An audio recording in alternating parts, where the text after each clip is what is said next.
You're listening to Inclusive AF with Jackie Clayton and Katee Van Horn. Welcome, welcome. This is the Inclusive AF podcast. My name is Katee Van Horn, and we are missing Jackie today. Jackie is otherwise occupied, so she's not able to join us, and I know she's super bummed about it because this one is going to be a great one. And so without further ado, I'm going to turn it over to you, Becky, just to introduce yourself, tell a little bit about who you are, all that good stuff. I can do. Thank you so much for having me, Katee. It's fun to reconnect. So Katee and I know each other from Target Corp. So I was an operations leader. Katee was in HR, and so we interacted a lot. So it's fun to see our paths reconnect in this way when we're in two completely different spots now. Yep. So pretty fun. So my name is Becky Evan. My pronouns are she and her and they. I am an associate professor of management at Metropolitan State University, which is part of the Minnesota State College system. I've been in this role for 4 years full time. And so I've been in Minnesota now 17 years. I know I had to think when I'm like, oh my goodness, one, I can't believe I'm old enough to be anywhere 17 years. And two, I can't believe I'm old that I've been here 17 years. So I'm originally from Los Angeles. And growing up in California, especially in the time I grew up, I remember, for example, the LA riots. Race has been a really salient conversation that I've had, and how it showed up in my work has ebbed and flowed. I've worked in nonprofit organizations, and I have worked in corporate organizations. So I worked at Target, and then I worked at Cargill for 2 years in their human resources area. I'm married. My wife and I have been together for 20 years. We are parenting 2 boys together, Ben and Cole, 11 and 9. One is in middle school, which has just been awful. So yeah, and we blacked that part of our life out, right? I'm like, oh, buddy, I know this is hard, but I don't remember it because I blacked it out because it's hard. And right. And so I'm really excited to be here with you today. I know that some work by a research team that we interviewed white DEI professionals, and I know that's what we'll be talking about. So we'll be weaving in and out of both my personal experience, but also the research. And I'm happy to go in whatever direction this takes us. Awesome. Perfect. So I would love to start off with just what brought you to this work. So, when last we were connected at Target, I know that you were leading a team, all of that type of stuff. And so what pulled you into this, other than obviously kind of, your life and, some of the experiences that you've had, but why this work? Yeah, it's a really good question. And I do think about it quite a bit. I think that in some way, I never remember being a kid that was able to be quiet.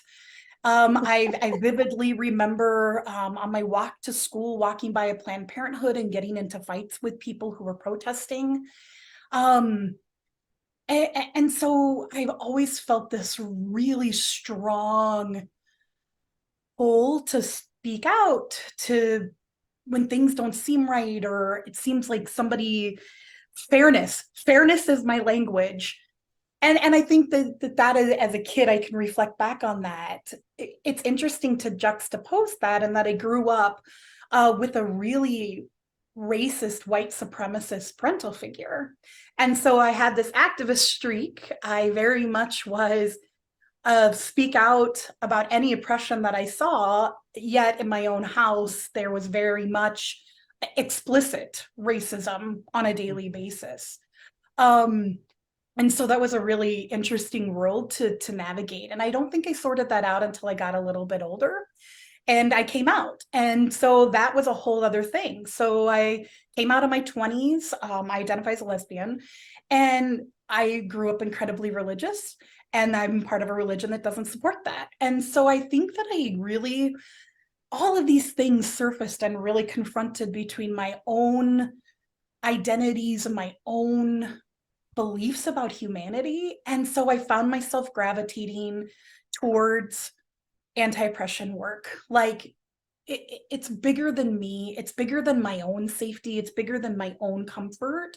It's really, humanity deserves better. You that and that I've always loved people, truly, genuinely love people. I think they're now one-on-one that can be really hard. But collectively, humanity to me is I love them. I think that the power that we have to make change and to do right by other people is vast. Um, and it's interesting again that I hold that belief and that I'm an incredible cynic. I don't know. So that makes for some fun work, right? Because we're all human. And so I started getting involved with ERGs, employee resource groups, when I was at Target. So I started out getting involved in the LGBT group, but then I started getting involved in the African American ERG, because racism is so apparent in the LGBT community. And I needed that for me to have that intersectionality work. Personally, and I know I've always shared some personal, but I think it's important for me to also mention that both of my boys joined our family through adoption and they're African American. And I think that I feel a real sense of accountability to them and actually an entire community to raise them for me to be race conscious and to work on my own stuff so my kids can grow up and be the beautiful Black men that they were meant to be. And that can be quite complicated. They're growing up in whiteness. And yeah, so so I know that was like kind of a lot of different paths, but it really brought me here. And then when I decided to get my doctorate, I did it in business. So I received some advice when I was getting my master's. Somebody said, no matter what you do, go into business. You'll always have a job. But I didn't want to research those types of topics. And so I researched senior executives that identified as lesbians. And I found a way to bring the things that I care about or that have meaning for me into business. And I think business is slowly catching up. I think that there's a lot of movement, a lot of academic movement, and so it's pretty cool to be in a space. I'm in a college of management, but I research diversity, equity, and inclusion topics, and so I feel really lucky a lot of times that I get to do what I do and that I get to work with like the coolest people on the planet. That's awesome. Yeah, I think, it just in thinking about the path that you have been on and, the different experiences that I'm aware of, I think it is one of those things that, I always have told people Target was such a good training ground and such a good proving ground for so many different topics. And, obviously we can talk about kind of current events with Target and some of the, the recent stuff that has not been great, we'll say. But, and I think, you and I both have dear friends that still work there and, are doing the absolute best they can to represent and to, do all of the right things. But I would love to hear a little bit about this most current research that you have done. And obviously, I will preface it for folks that we will obviously share the link to the research so you can read it for yourself. But the research is really around white people doing DEI work. So this one is near and dear to my heart. So would love to hear a little bit about kind of what you did and what you found.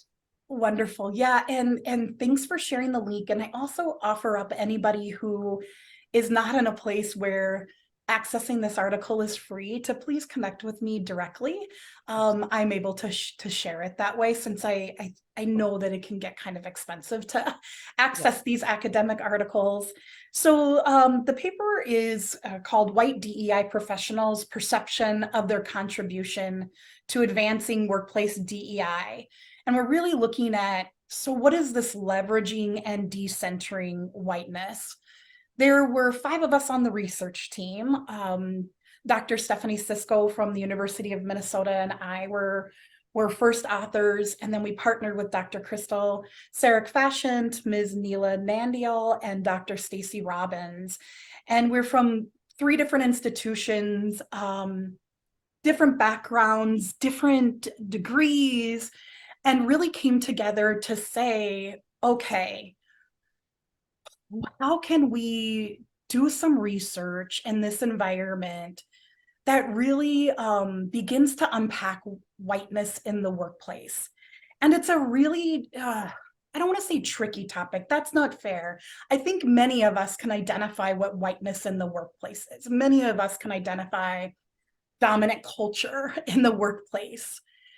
I think, however, it gets complicated when we start using words like whiteness and anti-racism and white supremacy. And many of the organizations I know that I've worked in, even in nonprofits, believe wholeheartedly in meritocracy, work hard, get promoted. And we really wanted to unpack that a little bit. And so as this team was talking, and it was about a month after George Floyd was murdered in Minneapolis, we felt like it was one contribution in that moment of many that we could make to really getting to the root, like what can, and it's not even like how can we better understand this phenomenon of being white? And but we wanted to see from people who are doing this work. So not like we can pick all the bad folks, quote unquote, right? Because there aren't good or bad, but bad, we'll use that word, those that are making lots of visible mistakes, white supremacists, etc. But we're like, what about these people who are being paid to do DEI? What's their story? How did they get there? What is their, what's their passion? What drives them? And so we met with 16 different individuals across the United States. They work at vastly different organizations, from Fortune 500 companies to government organizations and nonprofits, all different parts of the US, all different ages, and all of them identified as white, and really asked them, okay, so tell us your story. How did you get involved in DEI? What's it like being white in DEI? What are the benefits? What are the advantages? What are the disadvantages? What was your onboarding like? What was training like? And came up with a really rich conversation. I feel like it was so hard to end those interviews. I'm like, I want to keep talking to you, because I think that there is such a richness to individual stories. In the end, we took all of this information we got, and we found 4 broad areas and ways that people engaged. So we really tried to look at, like, how can we distill all of these stories? And we found that there were 4 key ways that individuals engaged in DEI work. The first one is as a leader. And I don't mean this by title, but I think that they all saw themselves and have had others refer to them as the DEI experts within their organization. Some of them did not want that. Some of them were okay having that. But they really saw this role of being a leader as having the responsibility and accountability of educating white colleagues and leaders, that they saw that there was this leadership element to their work. We also heard folks, and we called it a beneficiary. How did individuals approach DEI work through the agency of whiteness? So what was the advantage of being white in DEI? What walls did this break down? What tables were you at that perhaps other people have a tougher time getting to? And was it effective?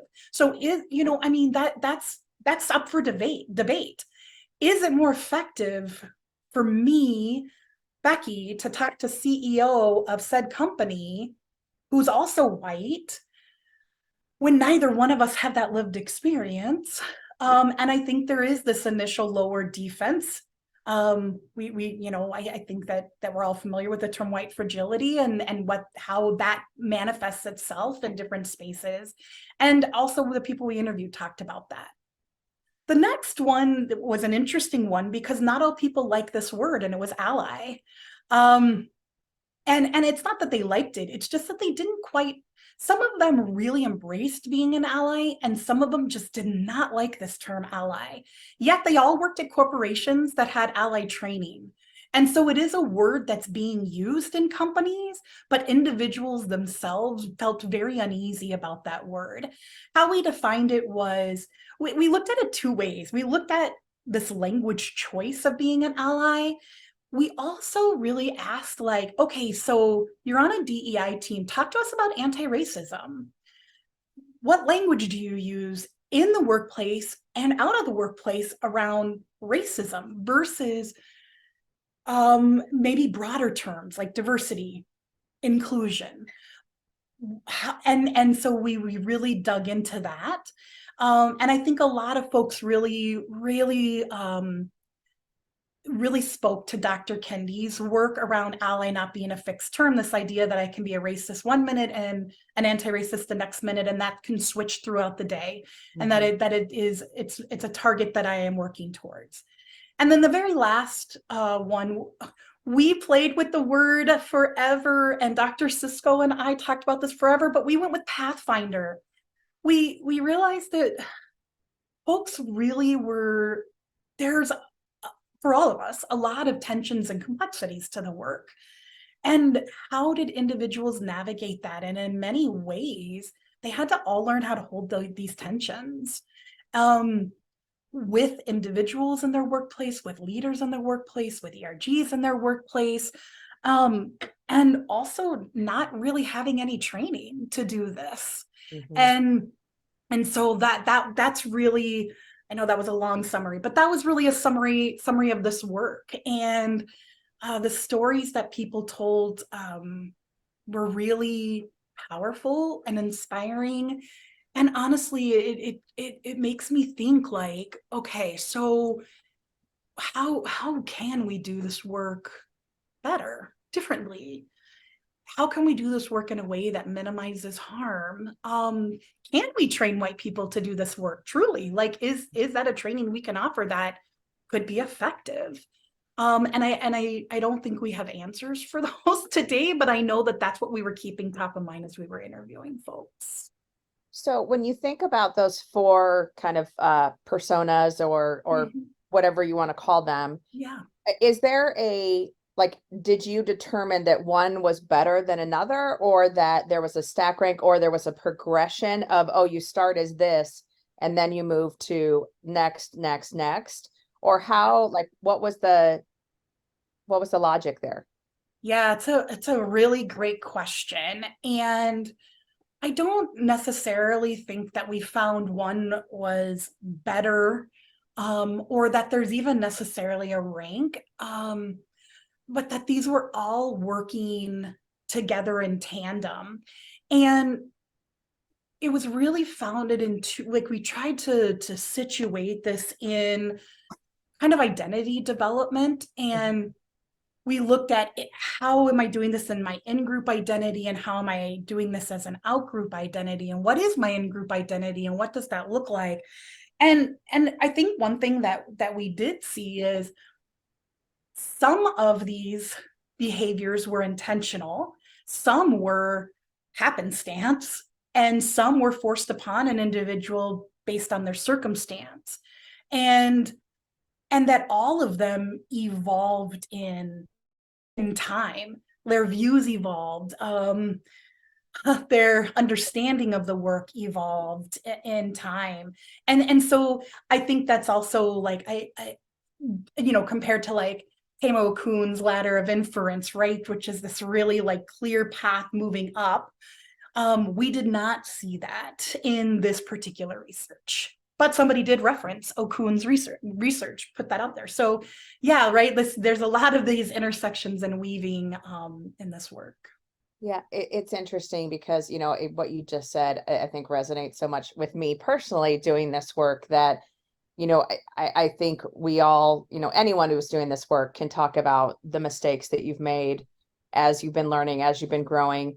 And Jackie and I both talk about the fact that neither of us are experts, because there's just a constant evolution going on of how this work shows up every single day in every single different scenario, and who is in the room, and I always, think about the fact that, I've made so many mistakes in my career and doing this work, but it is you still get up in the morning, you still try. And I don't know if you're familiar with Aubrey Blanche.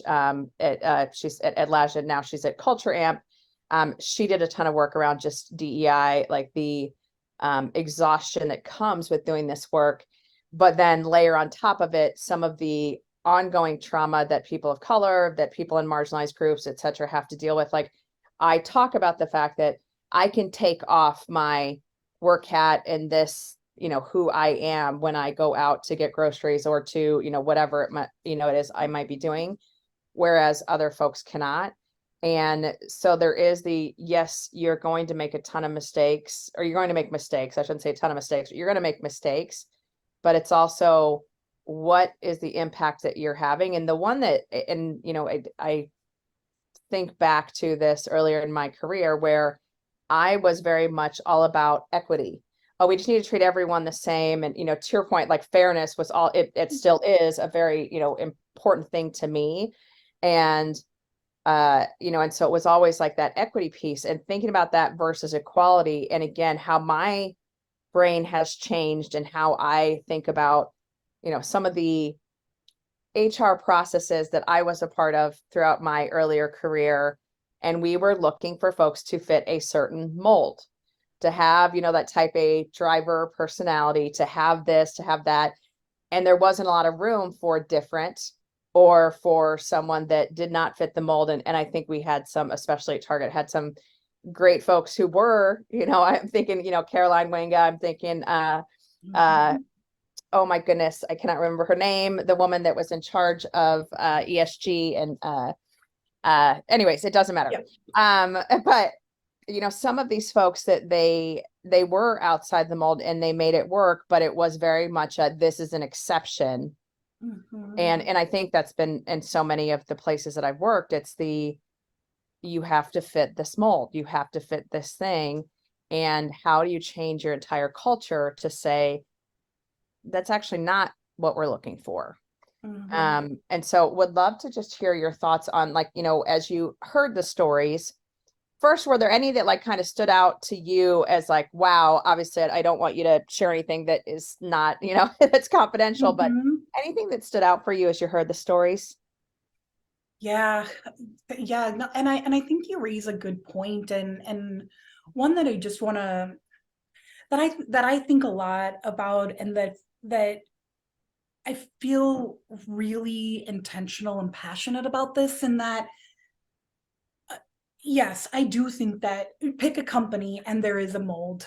Mm-hmm. And maybe that mold is a big mold and maybe it's a really narrow mold, but there is a mold. I mean, it's like asking people to define professionalism, right? Could I go to work in pajamas? Literally, could I show up in pajamas, right? So there's some level of professionalism or decorum that we have agreed upon, but who decides that?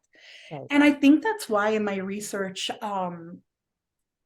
I've not wanted to interview people about how they've navigated the workplace. I think that's incredibly important, but I think it sends the wrong message, because I think the message is sometimes gets received as, if you speak up more in meetings, if you're more assertive, if you do these 10 things, then people will begin to respect you and you'll fit in better in the workplace. But I really wanted to get to the gatekeepers of the workplace, the gatekeepers of the culture. Who are those folks with formal and informal power? And I think in this case, these DEI leaders have a lot of informal power. They're providing, collectively, their work is providing reports directly to CEOs of major corporations. They're providing data analysis of HR. They're doing a lot of things that are creating visibility about gaps in their organizations to very senior leaders. So then what does that look like as you begin to, use that power to really break down the culture? Now, the hope is in everybody, and I say everybody, but and also in this case, we're talking really specifically about race, but that people of color can show up to work how they show up to work, and that we're not going to put people in these molds. And yeah, we might have a couple of rules around, I don't know, dress, I don't know, pick something, but it's not around our personalities. It's not around our lived experience. It's not around, those things that research time and time again actually shows don't impact if somebody's successful in the workplace. And so I think that a lot of people talked about how they did that, how they were in rooms with CEOs, and how I think of one story. There was a person who worked for a major sports organization, identified it as female, and would talk a lot about, I am the only woman in any given room at any given time. Mm-hmm. And so she was put in charge of DEI, because that's usually what happens. You're the Right. one of this. So, hey, go lead everybody else who's a one of another identity group. And had a moment where somebody said, hey, I get that you're a woman, and race is a huge issue in this organization. Racism, not race, racism is a huge issue. And I think that she spent months meeting with people, unpacking her own stuff, Mm-hmm. figuring out like, oh, how can I, as a white woman, show up in meetings? And I mean, she was with the head of the organization and spoke out in a big meeting around like, we're not doing enough, and here's why, and here's the data to back it up. Mm-hmm. And for her, it was a very scary moment. And I think in that moment, she'll talk about how she didn't mind if she lost her job. She didn't mind, not that these things wouldn't be hard, but that statistically she would be okay. I think, and I think that she felt what she had to say was more important, and had to be said in that moment, and it was worth risking her reputation for. And in the end, in this case, it was positive, but people told stories where that was not positive. When Mm-hmm. they were told that they needed to be quiet, when they were told, don't do that again and don't bring that up again, where they were told they were flat out wrong. Like, the data isn't right, what you're saying is wrong. And I think that individuals have had to really navigate that. And I think that those are the stories that really weigh on my mind, because how does an individual, how do I get there? How do I get to a point where I am speaking out and it doesn't necessarily feel like a risk for me, even though the risk is huge? Mm-hmm. On the outside, my job, my livelihood, or whatever these things are. But in that moment, it's like, man, that is so secondary to human beings, to the Mm-hmm. humanity of people. And I think a lot about that, and how people shared those stories, how they got where they were to that space. And most of them shared a story along those lines. Which, like, it is so fascinating, and that's the thing that I've said, and and I do not say this flippantly at all, but it is I know there are certain things I can say in a room that Jackie cannot, or I know there are things that I can't say in a room that a white man could. Mm-hmm. And so I think that's that piece of, to your point, the story that you just referenced, like the person knew my job is going to still be safe. Whereas if, my counterpart that maybe is a person of color, it is going to be seen as, oh, it's just that, so-and-so stirring the pot again, or, whatever. And you do have those moments of just like, who can say this, and why can certain people say it and certain people can't? And that again goes back to just the overall, to your point earlier, of who are those gatekeepers, who are the folks that are kind of writing those unwritten rules, and defining those things in the culture of what is okay, what is not okay. And it is so fascinating to hear, just that, these folks, definitely share some very similar stories to ones that I've heard from my, counterparts that are people of color. And again, I said this before we started recording, a lot of times I like to bring folks in when I'm going and working with a client. I'll bring some of my peers in that have different lived experiences, and it's very intentional and very purposeful because I want folks to hear other stories because again, I don't have the lived experience and I'm not going to pretend that I do. And I think those are just so helpful, and to keep them safe, but also to make sure that the right people are in the room, the leaders, the executives are in the room to hear these stories, because it does sometimes come down to, oh, that data can't be right. Oh, that data can't be true. And you're like, well, I don't think anyone was making stuff up. Like, these are real stories. Yeah. So it's interesting. Um, so like as you think about the research and like what is next to like, where do you take this research next? Yeah. So I think that we thought about a couple of different things because this was very isolated. We found ourselves very curious how this manifests in a team environment. Mm, So almost everybody in one way or another talked about the harm that they know they cause to their BIPOC friends, employees in their learning. mhm, Um, and whether that be literally asking somebody, hey, what does this mean? mhm, Or having people who love you enough to provide feedback to you, both of those things can be a lot of work for our mhm, friends of color. And so I think that we were curious on a team like DEI, what does learning look like in that space? And I mean, we can assume that there's undue burden on colleagues of color, and we would love to know like what can be done to alleviate that. I mean, the burnout rate of a chief diversity officer is incredibly high. It's outrageous. I think the average tenure is something like 2.5 years, or something really small. Um, and the pay of all C-suite jobs, that one is substantially less than any other C-suite job across the board.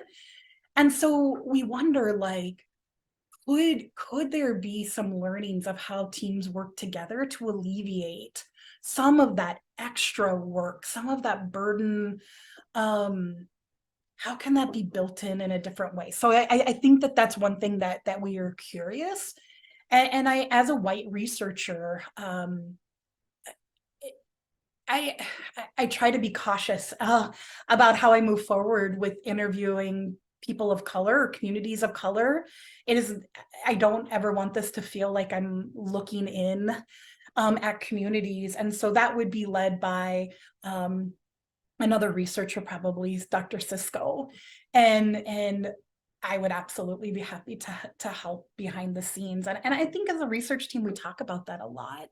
Like, what is our role? How does our own race identity and our own lived experience impact what we decide to do next? But I think that team dynamic was something that we thought was really fascinating.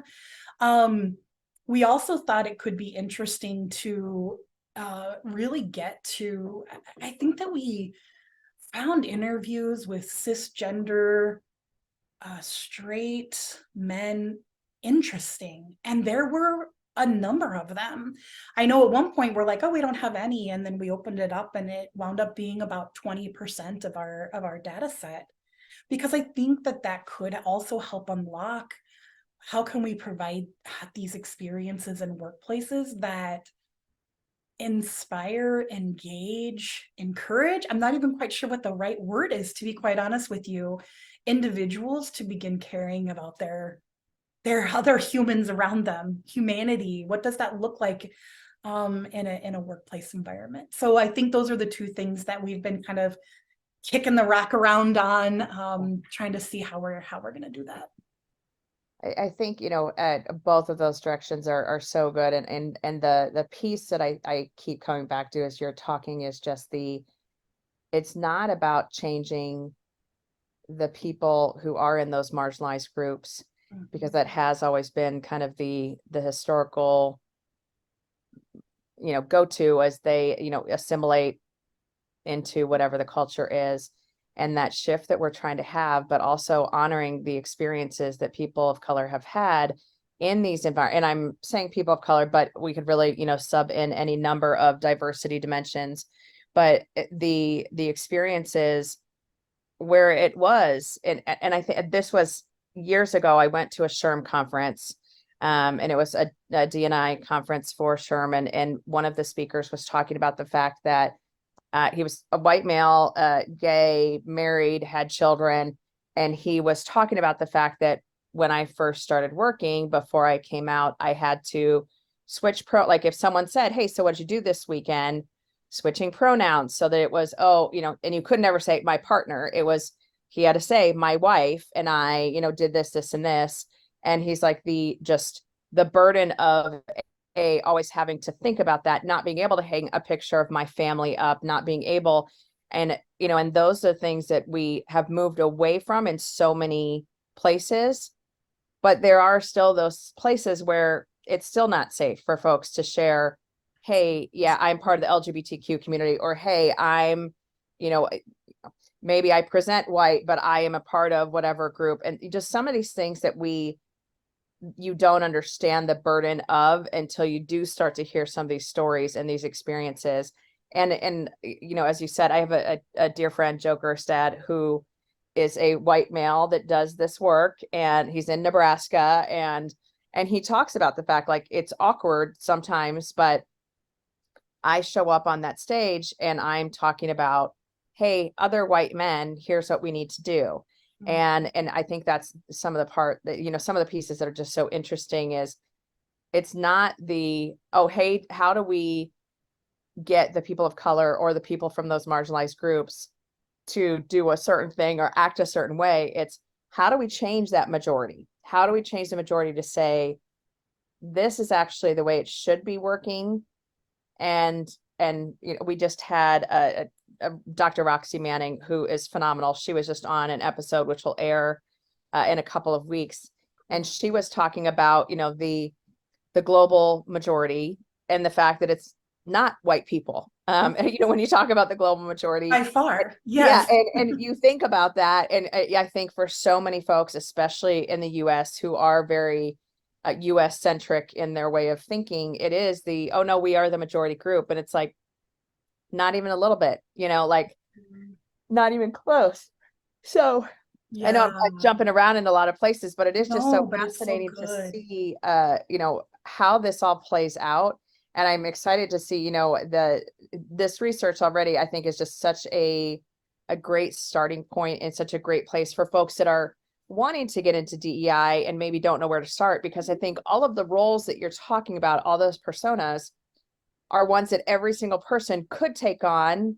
And, like you said, Dr. Kendi talks about, like, there are moments that you're going to be the ally. There's others that you're going to be, in whatever position and, whatever role. And how do you act in those right ways or do the right things in those certain circumstances to advance the conversation? Yeah. So yeah, I think it's so fascinating. And I think one thing that's been interesting being in academics is to be able to see a little bit behind the curtain of, like, why or like when I see students who are majoring in business administration, and I think about all the theories and all, Maslow's hierarchy of needs, right? We get that in HR as well. And begin to really unpack these almost sacred cows that we have in the workplace. Like, this is the right way to have an organization. This is the right way to do a strategy. And I like to think that there is a pretty big group of people who are pushing back and saying that's incredibly westernized. And I mean, if I were to just go to and ask my colleagues, like, tell me who you think the three most important management theorists are in your field, I feel fairly confident that off the top of their head that they would be white, perhaps European, depending on the time frame, men. Right. And so I think academics is really pushing that, and I'm hoping that that begins to be another lever that we start pulling in workplaces where we can say, hey, actually, there is another way to do it, and this is what it is, and here's the research to back it up. But the hard, hairy thing with academics is it takes so long, and it's like, come on, let's get it on. Let's Yes. get this figured out, right? And so yeah, I think you're right on with that. And so I refuse to tell people, here's what you're doing wrong, and if you just did this, work would be easier, because I don't actually believe that's true. No. I think then there would be another thing that that person's not doing right, because if the culture, if the people, if that direct leader has biases that they have not acknowledged, Right. worked on, even acknowledging isn't even always enough, like that person will continue to hit roadblocks that are no fault of their own. Right. And I would agree with you. I mean, I just, as you asked that question, I was thinking like, who would I mention, or who would I think of? And, obviously for HR, it's, Dave Ulrich, of course, is the godfather on our end. But then you think about, some of the older white men who, ran some of these large corporations and still are very influential in, how people work and how people think about work. I've recently reread a book called Culture Map. I haven't read that. Sorry, I'm sitting in my bed to record, and of course now I'm like, no worries, I get it. I get it. No problem. No, let me lay down for a minute. Yeah, I love it.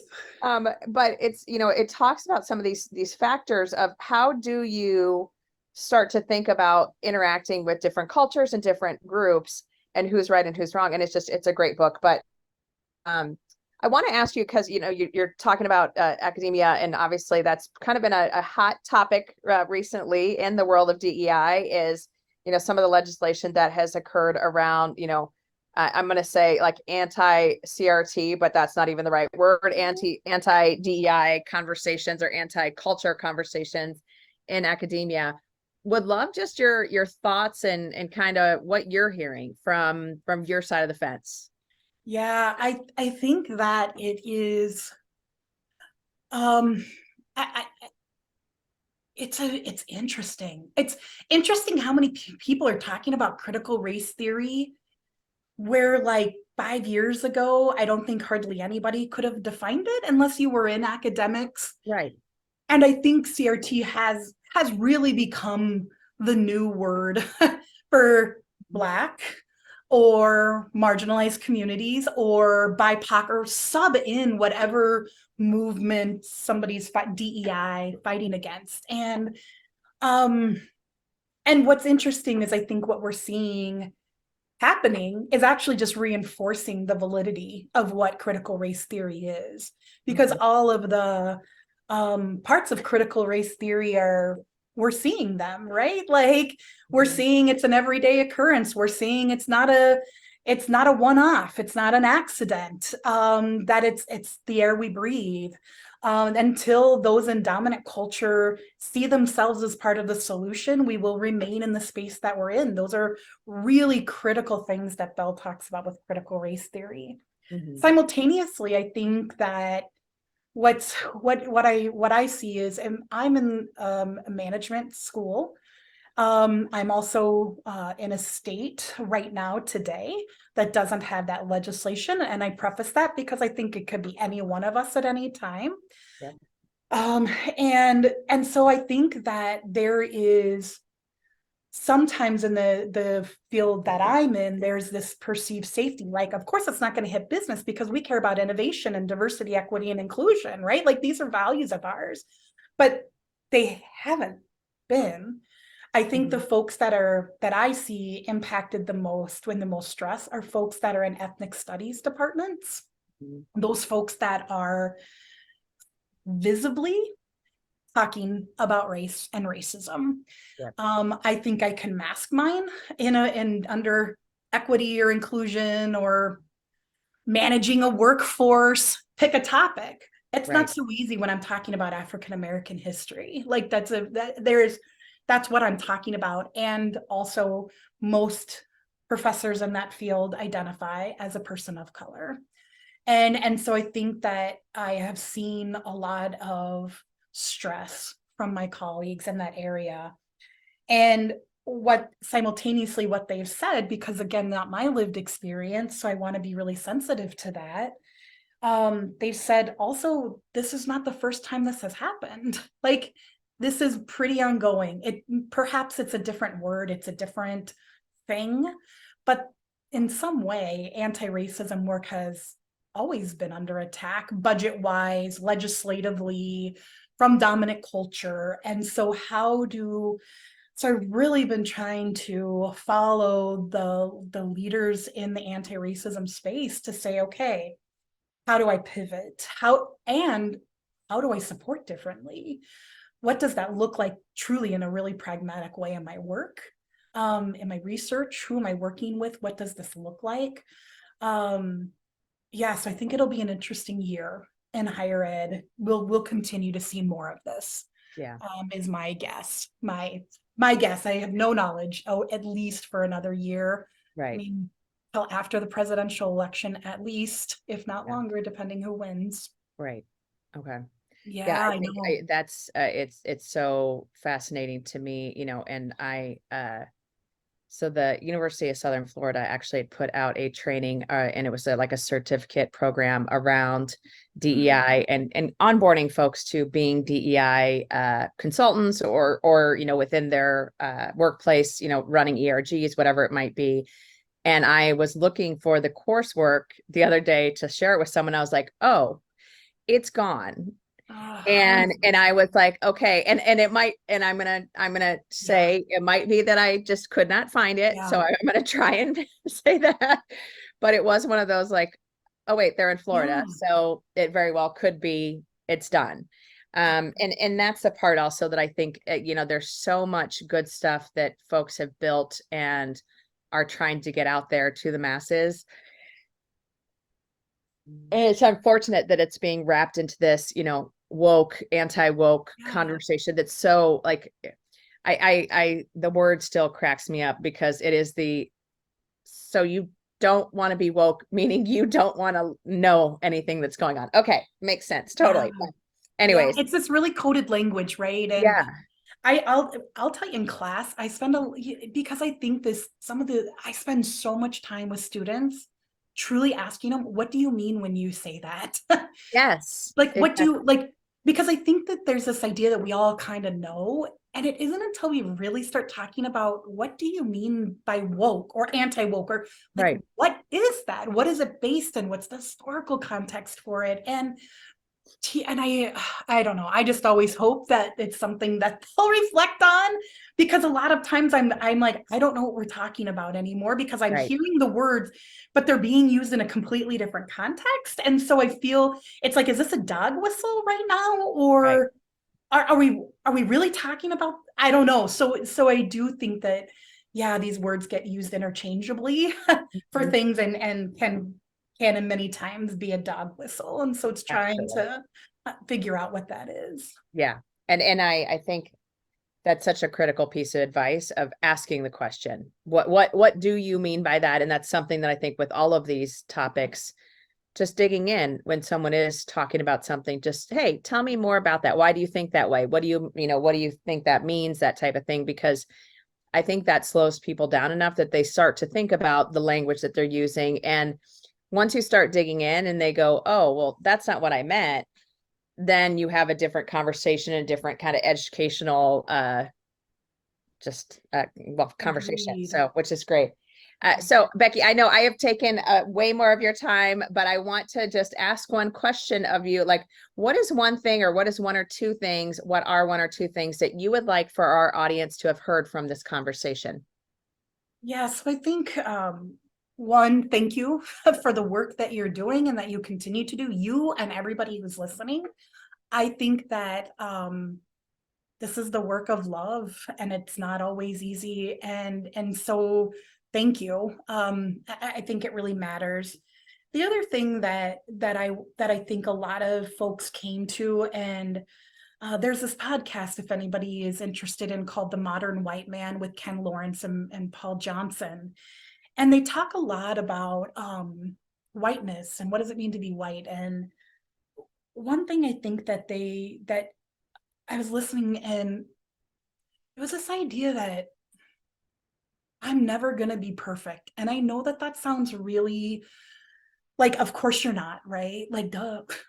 But I spend a lot of time trying to be perfect, to say the right things in this work, to come across as smart, to come across as a good friend and an ally, and that I'm disrupting in the absolute best way possible. And so if I were to have anybody just like go, what can I work on today? It would be doing the work of getting comfortable with imperfection. And that could be going to therapy. That could be reading Brene Brown's Gifts of Imperfection. That could be talking to your loved ones, right? They're probably going to be quickly, I tell you what parts you're not perfect at. But I think sitting in that space and being human in this work is incredibly important. And I'm learning that lesson all the time. But the more human I become, I actually find myself engaging much more because I'm less concerned with the presentation of something, and I'm more concerned with doing the right thing or whatever that thing is in the moment. Right. So I think that's the one takeaway. And I think that the folks that we interviewed went on that journey as well, for a really long journey, quite honestly, and are still going through it, myself included. Awesome.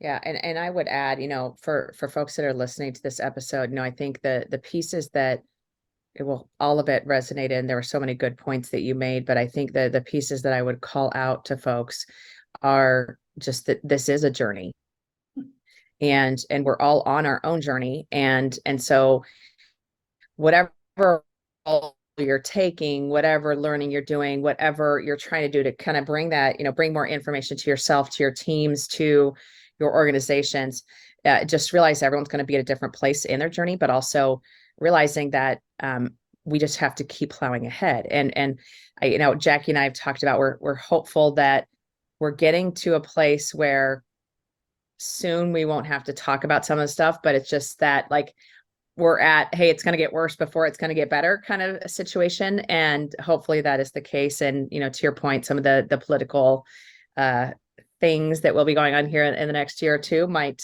change some of the conversation. But, I'm hopeful that folks can listen to this and read your research, because it was just amazing. And really just dig in on how do we do this the right way. And I think, this isn't research that should just be read by white people doing this work. I think everyone can benefit from it. But really looking at this perspective of, as white people, how do we show up? How do we do this the right way? And how can we learn from the mistakes of others, but also, as you said, be okay with making mistakes ourselves, and keep trying. So thank you so much for joining us. We are going to have an episode 2 when Jackie can join us. I know she's super bummed she couldn't make it today, but we'll have her on for a future episode, Becky, so that you can chat more with us. But thank you so much for taking the time today. Great. Thank you so much. Yeah, and anybody can reach out. I'd love to talk about this stuff. Even if you disagree with me, I'd love to hear from you. I promise. I think it's great. So thank you. Yeah, absolutely. Becky is on LinkedIn. You can find her. Like I said, I'll put a link for her research in our show notes. And yeah, reach out if you have any questions at all. But thank you for taking the time. This is Katee Van Horn, and this is the Inclusive AF podcast.